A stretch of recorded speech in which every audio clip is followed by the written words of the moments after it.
We are going to take a look at discovering your wounds. In the earlier session today, we were talking about identifying yoga, what exactly that is, and the context in which we do yoga in regard to healing the spirit. The sign of a wounded soul is a feeling of emptiness, powerlessness, depletion. Another sign is addictive behavior, which goes beyond recognizable addictions. One addictive behavior that is becoming very powerful is computer games and doing things with your mobile phone that you don't actually need to do, but which keeps you obsessive and compulsively engaged in your technical device. These behaviors arise because a person has difficulty managing their feelings. There are feelings of anxiety, which I talked about earlier, and these feelings of anxiety cover a fairly broad spectrum. So you may feel anxiety, but you don't really know why it's there. Certain situations may provoke it, but it doesn't feel quite logical.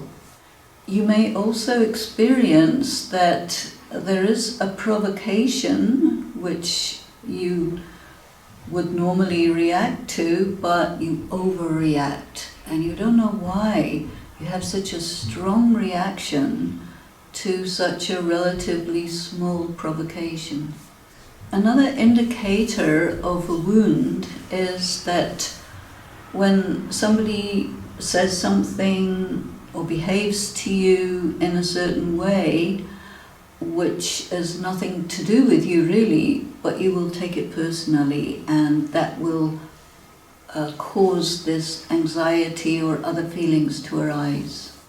One thing that social research has shown and psychological research has shown is that a very large number of families are dysfunctional families. So almost everyone has grown up in a dysfunctional environment. There are many kinds of dysfunctionality, but I will just tell you an incident that I came upon not very long ago.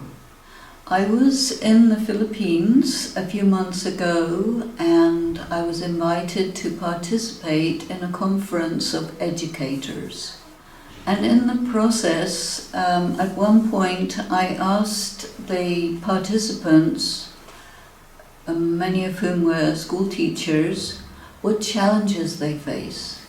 And one man stood up and he said, the challenge I face is that half of my students, who are 15-year-olds, wish to die.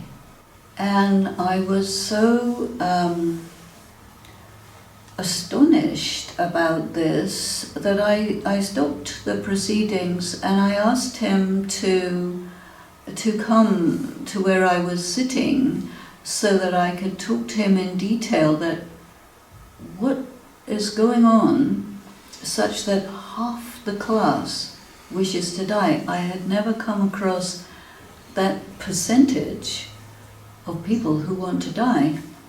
And he said, the reason half of them wish to die is because they're around 15 and they're about to leave school and go out into the world, and they are completely socially and emotionally ill-equipped for their situation.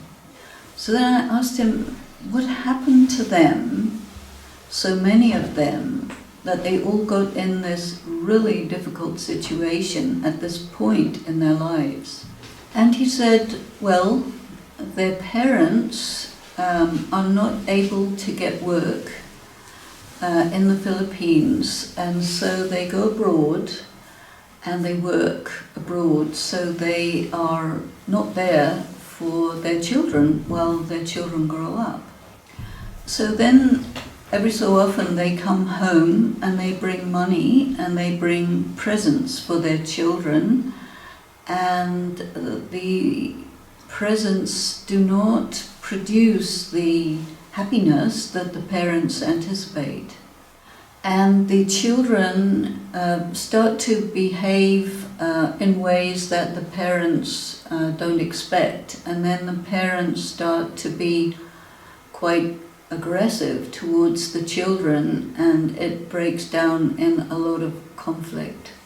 Because the children are not interested in higher income level, they want parental love and parental guidance. So a dysfunctional family is a family where the parents are not present in a developmental way for the children, so that the children never really mature, never really learn what is the process of going from a little child through a teenager to get ready to be an adult, to go out into the world and live a normal life. So they are very badly handicapped emotionally and socially and in their capacity for learning like this.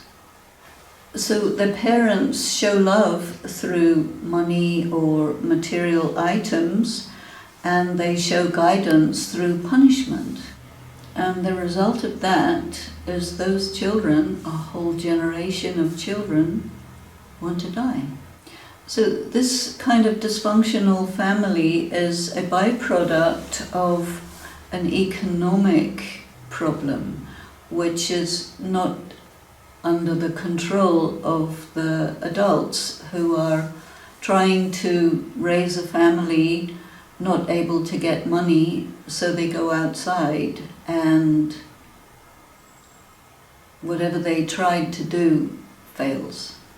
Another kind of dysfunctional family that is quite widespread and connected with economic stress is families move to other countries with their children as refugees or as workers, and they don't know the language or culture or religion of the country they're going. So they put all their hopes on the boys, and they pressure the boys to excel academically so that those boys can get work and financially support the family. And this is a very severe pressure on the young boys, very severe. So the boys are totally under this pressure, and they are completely unable to live their development, their emotional development, their relationship with friends and sport, and their family life is without love, just only pressure. You have to support the family. We are giving all our energy to you. You are our only hope. And so this boy has to carry this this guilt, this obligation, and the child is emotionally and socially damaged, and he may be able to make money, but he cannot have a good relationship with his wife and children. He has no foundation in that, and it creates a very damaged generation of people. Another thing that happens from sometimes extremely young age is sexual abuse, more of girls but very much of young boys, sometimes in the context of their religious education, and sometimes when people are in very small places of accommodation with large numbers of people, uncles or friends will abuse the young girls or young boys, and there is a social attitude which says it's not possible, therefore it doesn't happen. Or if the children complain that they are not being treated in a proper way, they're being sexually molested or raped or used in some way, plus emotionally neglected, this creates very deep scars in the children, who are then considered as liars. Whatever they say does not carry any weight. And so then that child is emotionally very damaged, socially very damaged, and also they get criminalized because it is an aspect of sexual abuse of children that they do tend to run away from home, they have to steal to get food, and they may find themselves among strangers who are abusive because they get absolutely no love at home, no attention at home, or home is more dangerous than the streets because there is violence at home. And this is very often compounded by the parents having problems of alcohol abuse, sometimes other drugs. So this combination of when you have parents or one parent, usually the father, who is taking alcohol because he is having a hard time handling his life, the wife is also damaged by this, cannot function adequately as a mother. The child sees incoherent and inconsistent behavior, and the parents are sometimes positive, sometimes negative, sometimes completely neglectful, and there is no logic in their behavior, so the child becomes morally confused. The child is not able to do homework in this kind of environment.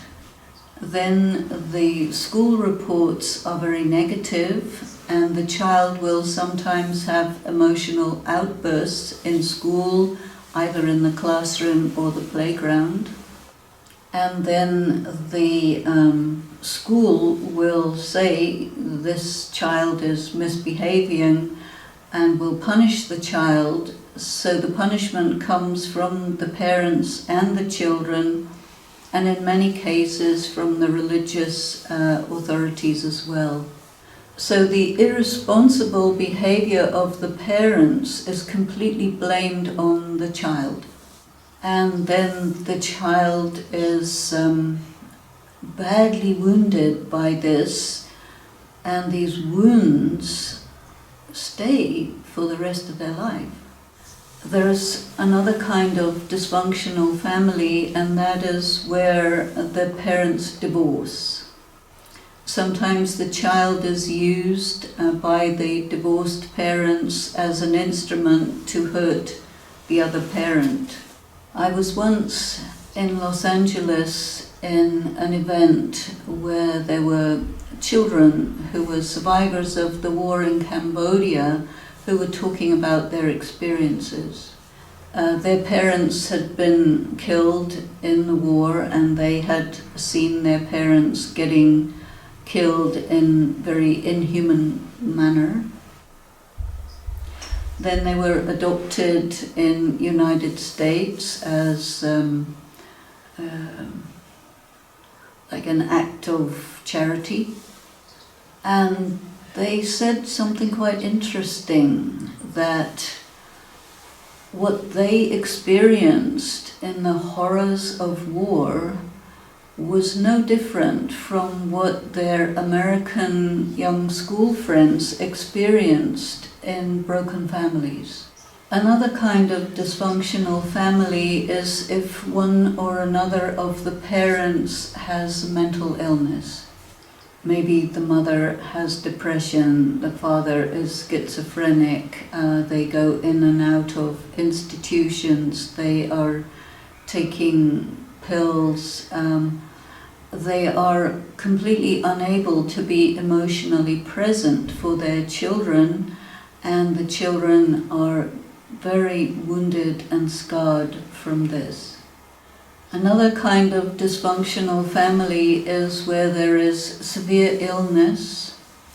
Maybe the mother or the father is severely ill, and this is very traumatic for the child, who sometimes has to take care of the very ill parent, and then the roles are reversed, and the child who is supposed to receive care has to be the caregiver. And these children I have described are catapulted into survival mode in their childhood. I don't think there's any person who would be able to say that they had absolutely perfect parents and absolutely perfect conditions in which to grow up. There may be some, but it's the minority, small minority. So these wounds are reactions to and consequences of finding yourself in circumstances that is outside your control. But a child growing up like this is always egocentric. Any child is egocentric at a very young age. And a young child has to be egocentric because if they're not, they cannot get what they need. And when a child is in these dysfunctional situations, they are unable to develop from this egocentric stage and pass through the normal child development stages which you need as you become an adult. What that means is whatever is happening around that child will interpret it as it's happening because of me. If a child would figure out that it's happening because there's something wrong with their parents, that would be completely unbearable. Because for a child, the parents are God.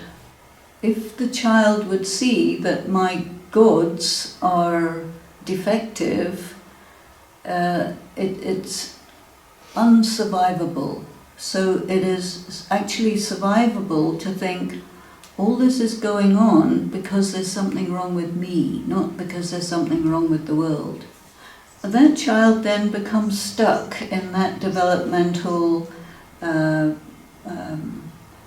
level, and they grow up physically, but they don't grow up emotionally or socially, so they are handicapped in that aspect. They develop capabilities that are much greater than what a child should be able to do, and they can handle dangerous situations which they shouldn't be expected to handle. And these are survival skills at the age of a child, which later become character defects. So what I was describing in the beginning of this talk as feelings that you have, like overreacting or feeling really empty or not understanding what's going on or being very awkward in social situations are indications of these traumas at the time of childhood. And it takes the form of a life of crime or addiction or very catastrophic relationships or great difficulties at work or some or another kind of extreme positioning, and the person becomes completely disconnected from their soul or their inner being. So by listening to these things, you can probably feel in your own life there are some elements, maybe not as intense as I've described, but there may be some elements that you have experienced, and that hearing them described may help you to pinpoint that I was a little hurt here and I was a little hurt there, and I have some of these traits, and I don't know what to do about it, because it's always been there, but I never really thought that I was wounded. And it makes you feel powerless and a little paralyzed sometimes. And maybe hearing some of these descriptions can cause some of these memories to come to the surface, and something that you may not have felt about them for many, many years may come a little closer to your conscious mind and raise some emotions, some feelings. And in fact, it's really very healthy in this kind of work to be able to put your finger on some of the circumstances that you have lived through as a small child or growing up, and just very neutrally saying, I experienced this, and since this is a retreat and you have time in between the sessions, write it down. There's a big difference. If something like this happens to you as an adult, you can manage it much better. But when it happens to you as a child, you're completely open, completely vulnerable, and you have no way to process it. And there are many things that as a child you would think that it is happening because of me or because I am defective. Actually, it's not. When one hasn't been able to grow, then you become an adult, but you still respond to situations as a child would, and then people look at you as childish or very arrogant, and you feel embarrassed, but you don't put the pieces together and recognize that it is your wound getting touched. So during your free time in between this session and the next session, it's very helpful for you to take some time to write down what you can remember of the hard things that you experienced as a child. And these circumstances may get replicated, sometimes even in a very tiny way, but yet you will react to them as if they're happening in a very big way.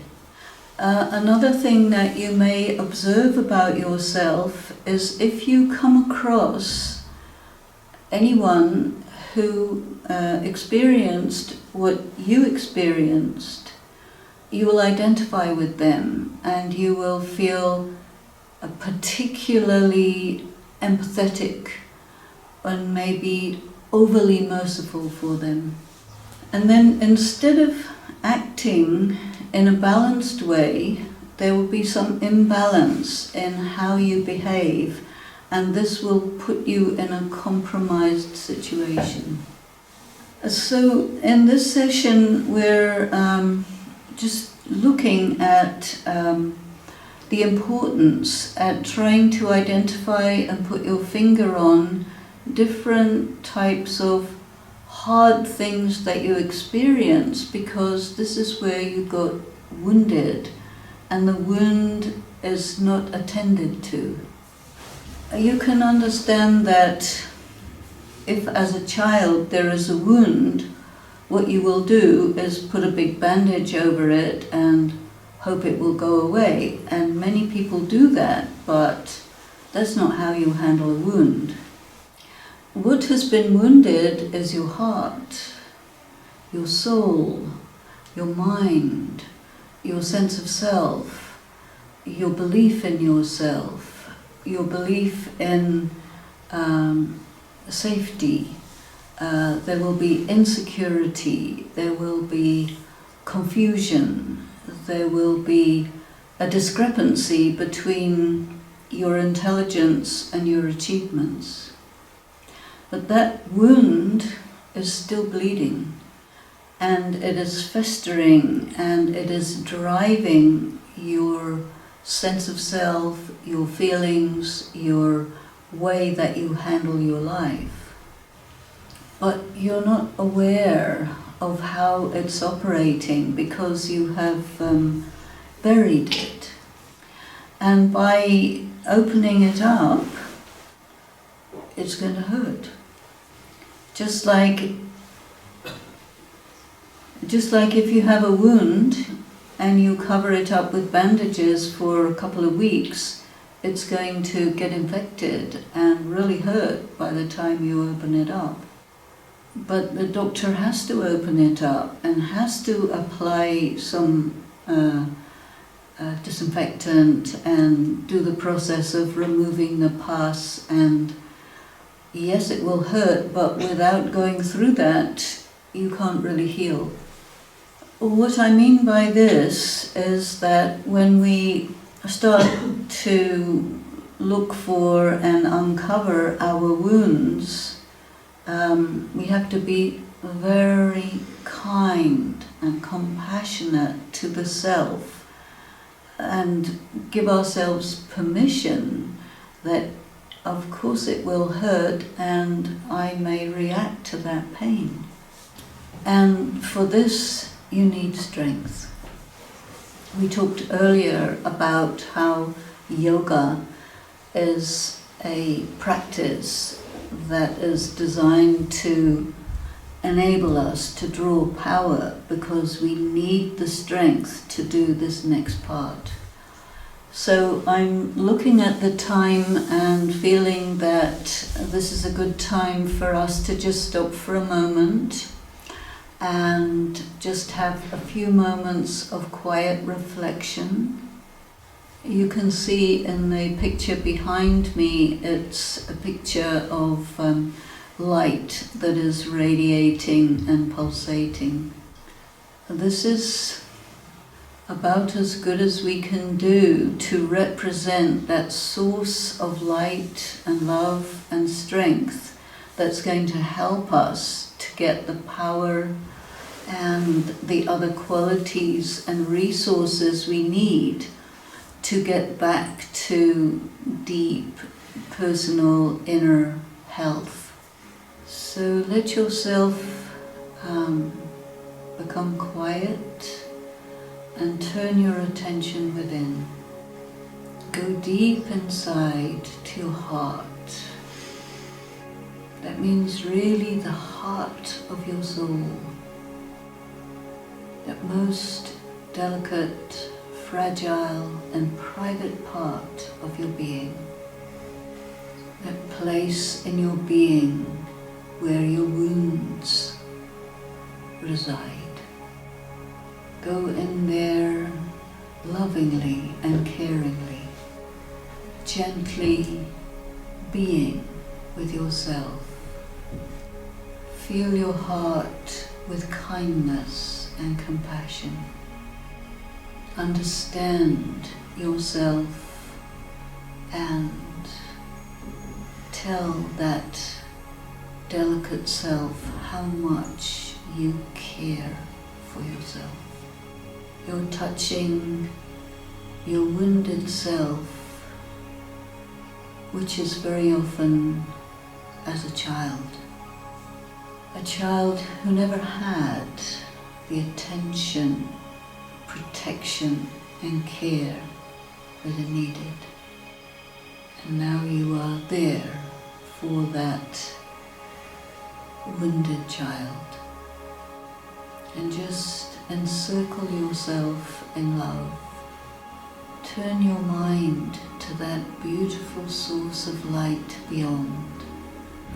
And just let that warm sunshine of love touch your gentle, fragile being.